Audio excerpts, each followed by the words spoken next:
El presidente ruso Vladimir Putin aterriza hoy en la India con la cartera llena de petróleo y armamento para Narendra Modi. Esta visita de 2 días es muy importante para el Kremlin. ¿Por qué? Pues porque Modi es un buen amigo de Putin con el que necesita reforzar alianzas en tiempos de sanciones internacionales.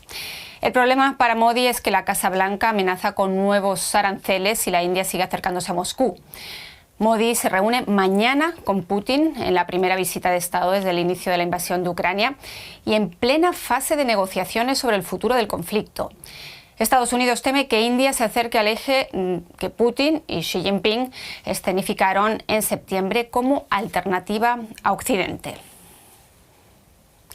¿Se inclinará Modi hacia Moscú o mantendrá el equilibrio? El tablero global se mueve y todos miran a Nueva Delhi. También lo hacemos nosotros y para ello nos acompañan Ricardo Marquina, que es periodista especializado en Rusia, lo hace desde Estonia, y Federico Foders, que es profesor emérito de Economía del Instituto de Economía Mundial en Kiel.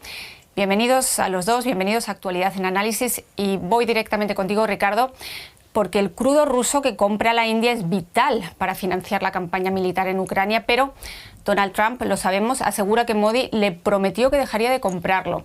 ¿Con qué poder de convicción crees que viaja Putin a Nueva Delhi? ¿Es más una visita económica o geopolítica? Buenos días, un placer estar con ustedes aquí. Bueno, empecemos por la parte del petróleo.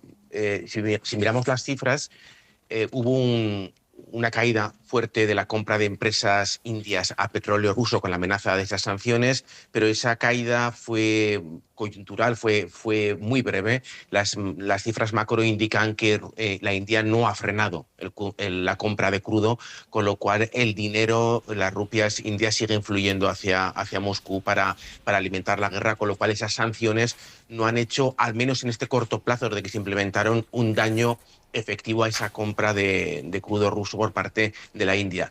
Con respecto a la pregunta de si es una visita política, económica, geopolítica, pues evidentemente el factor económico pesa mucho porque Rusia necesita vender ese petróleo a la India, pero es sobre todo una visita, yo diría que geopolítica. Me puedo equivocar evidentemente, pero creo que aquí el factor geopolítico pesa más incluso que el económico. Es muy importante para Moscú dejar muy a las claras, lo lleva haciendo, lo lleva intentando y en cierta manera consiguiéndolo desde el comienzo de la guerra, dejar muy claro a Occidente que Rusia no está sola, que Rusia pues quizás no tiene ya relación con países europeos, con Estados Unidos, con lo que se llama comúnmente como Occidente, pero que tiene socios muy importantes, y aunque la India es un país que no es precisamente pues un país del primer mundo, pero sí es un país muy importante en la región, y de estar con estas alianzas geopolíticas y económicas y militares que tiene con la India y con China, Rusia deja muy a las claras que no está aislada, que ese intento de Occidente por intentar aislar a Rusia habría fracasado. Por eso yo diría que en este tipo de visitas pesa más el factor geopolítico, el mostrar esas alianzas fuertes de Moscú con países importantes de la región, más incluso que el factor económico, que es, también hay que decirlo, muy, muy importante. Lo es, vamos con el economista, porque es una potencia económica la India, es el principal importador de armamento y petróleo por vía marítima de Rusia. Federico, antes de que entraran en vigor esos aranceles del 50% por la compra de crudo ruso, las refinerías indias incrementaron las compras de crudo. ¿Qué alternativas tiene la India si decide, por ejemplo, reducir su dependencia de Moscú debido a las presiones de Washington? Bueno, yo creo que es una pregunta bastante hipotética, porque creo que la India es un país soberano que sabe muy bien mantener relaciones buenas al mismo tiempo con los Estados Unidos y con Rusia. Ahora, la única alternativa que la India tendría, en el caso hipotético, que ya no compre más los hidrocarburos rusos, sería comprar de los Estados Unidos, comprar los hidrocarburos americanos y, digamos así, si un país como Venezuela estuviera en una posición como para poder exportar mal, podría comprar en Venezuela. Pero yo no creo que la India quiera ponerse en dependencia de los Estados Unidos, más de lo que, digamos así, muchos países del mundo están.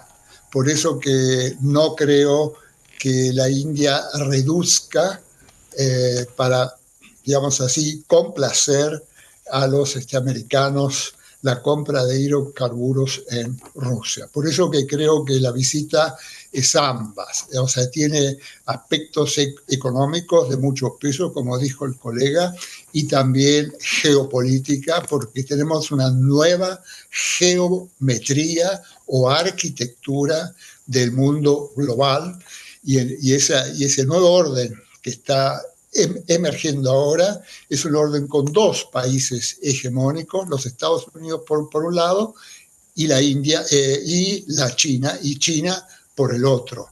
La India aún no ha, digamos así, no se ha desarrollado como para tomar parte en este juego tripartito. Uh-huh. En cualquier caso, y si nos ponemos a ver esas relaciones desde el punto de vista del Kremlin, desde el punto de vista de Moscú, este quiere compensar la caída de los ingresos de petróleo con más exportaciones de armamento. En la agenda de esta visita figuran contratos clave y la producción conjunta de misiles, por ejemplo. En esta nueva arquitectura de la que hablabas, ¿puede la India ser un socio estratégico en defensa más allá de un simple comprador? Yo creo que sí. ¿Por qué? Porque la India ha estado ya, o sea, durante un tiempo muy largo, varias décadas, comprando armamentos de la Unión Soviética y después de Rusia. Y en el campo de los armamentos uno no solo compra un arma, sino que compra un sistema. Y una vez que tú tienes todas tus fuerzas armadas metidas en un sistema, es muy difícil de salirse de eso. Por eso que yo creo que sí, que la India va a estar muy contenta de comprar más armamentos en los Estados Unidos. Y como India también juega el juego geopolítico, también le interesa darle una señal a los Estados Unidos de que es un país soberano. Uh-huh. Ricardo, quiero volver contigo y detenernos en el conflicto de Ucrania, porque sabemos que la India siempre ha sido mucho más explícita que China a la hora de pedir a Rusia un cese de hostilidades. ¿Qué se puede esperar en este caso del encuentro entre Modi y Putin, sabiendo que las conversaciones de Washington con Kiev por un lado y Moscú por el otro están ahora mismo en un momento crítico? Es verdad que Modi y la India siempre han sido más categóricos con que la guerra estaba mal y había que frenarla. Algo que, por ejemplo, China siempre ha intentado eludir una confrontación directa con Moscú, aludiendo a frases genéricas pues, de salvaguardar el orden internacional, las fronteras de Ucrania y cosas que básicamente pues, eran intentar echar balones fuera. ¿Qué se puede esperar de esta visita con respecto a la guerra de Ucrania? Seguramente Modi sabe que depende de Moscú. Rusia depende ahora mismo de... O sea, un país como China, la economía que tiene, necesita hidrocarburos, los necesita baratos. La India los está consiguiendo baratos porque Rusia se los vende a precios de descuento. Todo ese gas y petróleo que ya no puede vender a la Unión Europea, pues va ahora mismo para la India a un precio de ganga, con lo cual a Modi le beneficia y quiere seguir aprovechándose de esa circunstancia, por lo cual podemos esperar que confronte a Putin. Es posible que sí que escuchemos alguna frase de Modi. Yo estoy convencido de que le escucharemos hablar de dar la bienvenida a los esfuerzos de paz liderados por Estados Unidos, en desear que esa paz ese proyecto pues finalmente cristalice, pero me atrevería a decir que en el momento geopolítico en el que estamos, en la presión de Estados Unidos contra la India con ese nuevo paquete de sanciones por comprar petróleo, hidrocarburos rusos, pues seguramente Modi quiera ser mucho más pragmático e intente no confrontar a Putin en el que es, sin duda, el tema más sensible de Rusia en las últimas 3 décadas, con lo cual escucharemos alguna frase de apoyo al plan de paz y yo creo que muy poco más. Pura diplomacia. Ricardo, me permito hacerte también una pregunta acerca de China, que no es precisamente tu campo, pero con respecto a la guerra de Ucrania, porque esta cumbre anual entre Rusia e India coincide con la visita de Emmanuel Macron a Pekín, también en busca de influencia geopolítica. Macron instó a Xi Jinping a implicarse hacia un alto el fuego en Ucrania. ¿Hay una posibilidad de que Pekín abandone su ambigüedad retórica con respecto a Ucrania, incluso que vaya más allá? Ninguna posibilidad. China, como la India, sabe jugar muy bien este equilibrio geopolítico. Por una parte, apoyar la la soberanía territorial de Ucrania, como he dicho en muchas innumerables ocasiones, y por otro apoyar físicamente a Rusia. China tiene un papel complicado, pero que sabe manejarlo con maestría.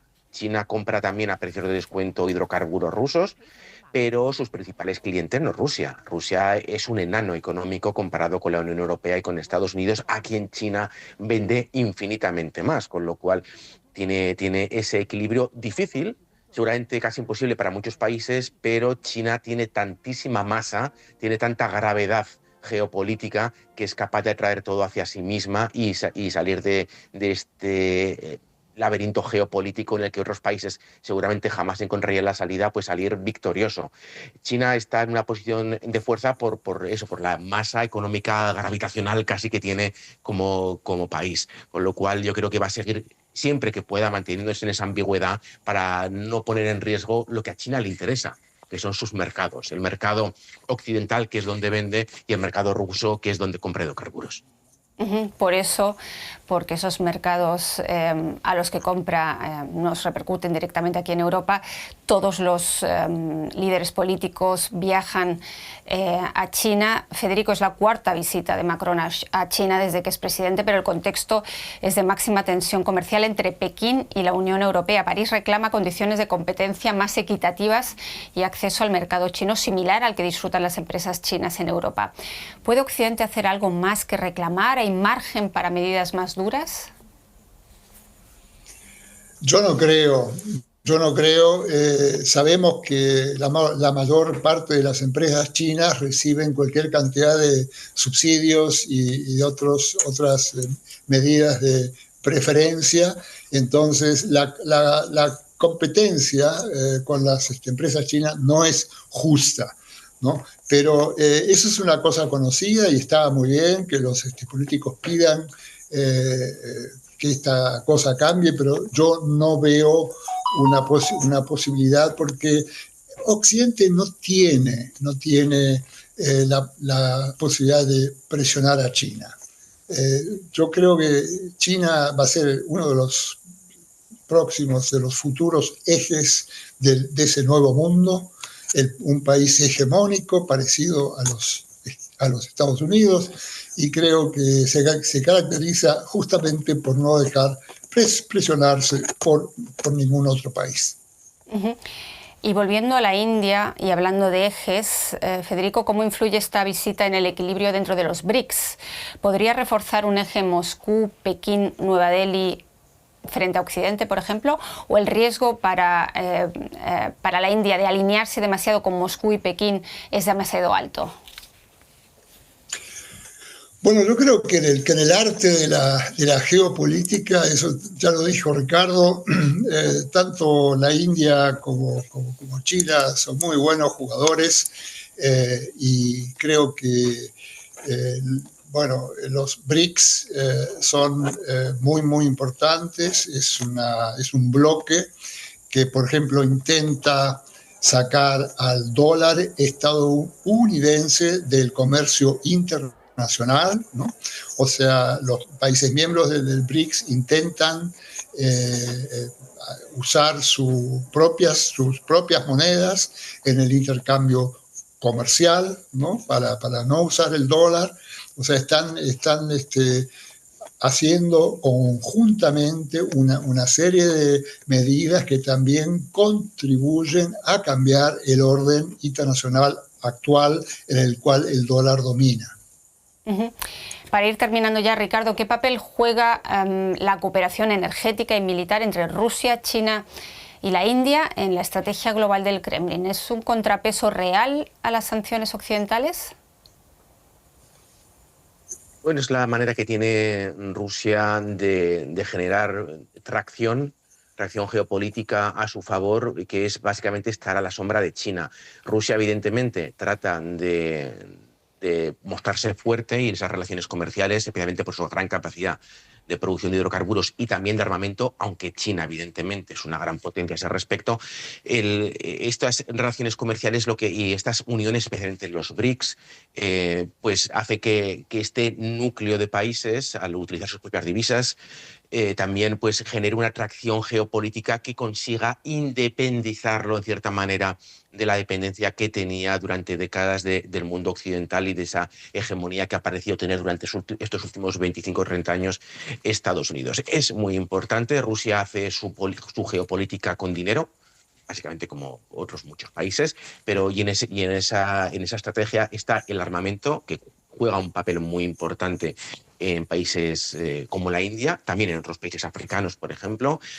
Ahora ya no tanto por la lejanía y por la situación económica y geopolítica con América Latina, pero a través del armamento, pero sobre todo de los hidrocarburos, Rusia ha construido esta red económica de dependencia de ciertos países que hacen que todos juntos tengan lo que en Rusia gustan de llamar el sur global, que es una construcción un poco al estilo de Occidente, ¿no? Unas expresiones a mí no me gustan demasiado. En Moscú gustan mucho de estigmatizar a un sitio como Occidente y hablar del otro como sur global, pero Rusia quiere que ese sur global tenga una atracción que esté en Rusia. Desearían que estuviese liderada por Moscú, pero evidentemente ese sur global, ese llamado sur global, estará en todo caso liderado única y exclusivamente por China, que es la gran potencia y que va a ser la gran potencia en la región. Es decir, que no estamos, si te entiendo bien, ante una reconfiguración del orden mundial donde India se convierte en un árbitro, por ejemplo, entre dos bloques, sino simplemente es un actor pragmático que busca maximizar sus beneficios dentro de esos dos bloques que son China y Estados Unidos. ¿Te he entendido bien? Yo veo a Rusia y a India como potencias, cada uno en su campo. Evidentemente, India es un país megapoblado, una población creciente, una economía que, si se desarrolla, evidentemente puede ser un motor, pero es un país tercermundista. Rusia es un enano económico comparado con otras potencias de la región, y China es aquí quien va camino de convertirse en el poder hegemónico. La India, Rusia son conscientes de ello y están más que contentos de unirse a ese engranaje que hace de contrapeso a Occidente. Al menos esa es mi visión. Muchas gracias, Ricardo. Seguiremos atentos en nuestros informativos y en las redes a la visita de Putin en la India y a cómo puede afectar al conflicto en Ucrania, pero también a esas relaciones económicas. Quiero agradecer a Federico Foders y otra vez a ti, Ricardo Marquina, por participar con nosotros, y a ustedes por estar ahí. Hasta la próxima.